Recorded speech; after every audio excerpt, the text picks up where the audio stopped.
The education is a sword that cuts both sides. First is an equalizer because many children are trapped in a way that only education can help them out. But then when there is such a huge divide of quality across schools, then we are seeing that children who have the privilege of going to schools that have better infrastructure, better teachers, are already on a different path from those that are in schools without teachers, without infrastructure, and so on. And that's the same thing with technology. We wouldn't say that really we will sit and not do anything about technology because it will divide.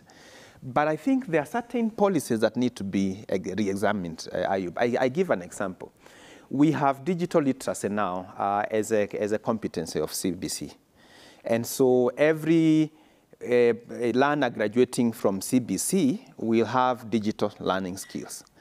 Now, if you look at now internet coverage in Kenya and the use of smartphones, we are among now the leading countries in Africa. Mm-hmm.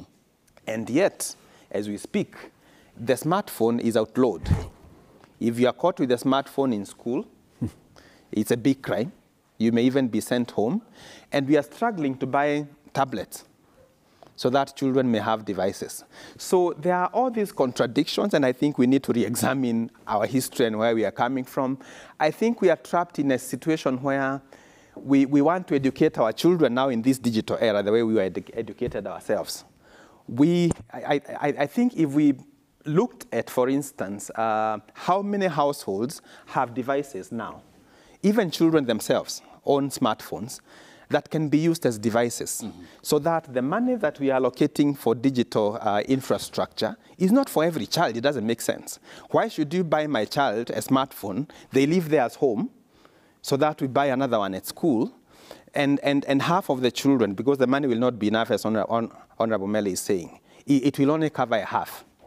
So I think if we re-examine all these policies and open our education in a way that it embraces now technology, understand that we're in a different era. Even these assessments, now move the assessments to platforms to make them cheaper and more accessible. Then that way we'll be able to cover the half that cannot afford.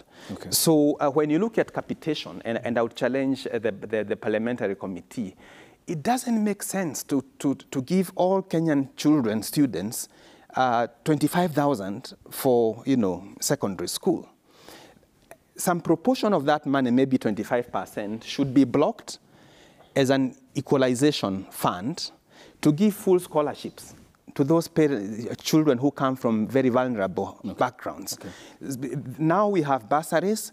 You're given 5,000 bursary by CDF or by the governor's kitty to go, and you have a fee balance of 78,000. So how is that 5,000 going to help you? So we still have, despite the growth of capitation, the growth of scholarships, the growth of all this, we are not using the money to target. Okay. And to create equalization. I think if we don't address this, then technology will continue dividing, and quality will continue to be a big equity issues when children are not accessing equitable quality across.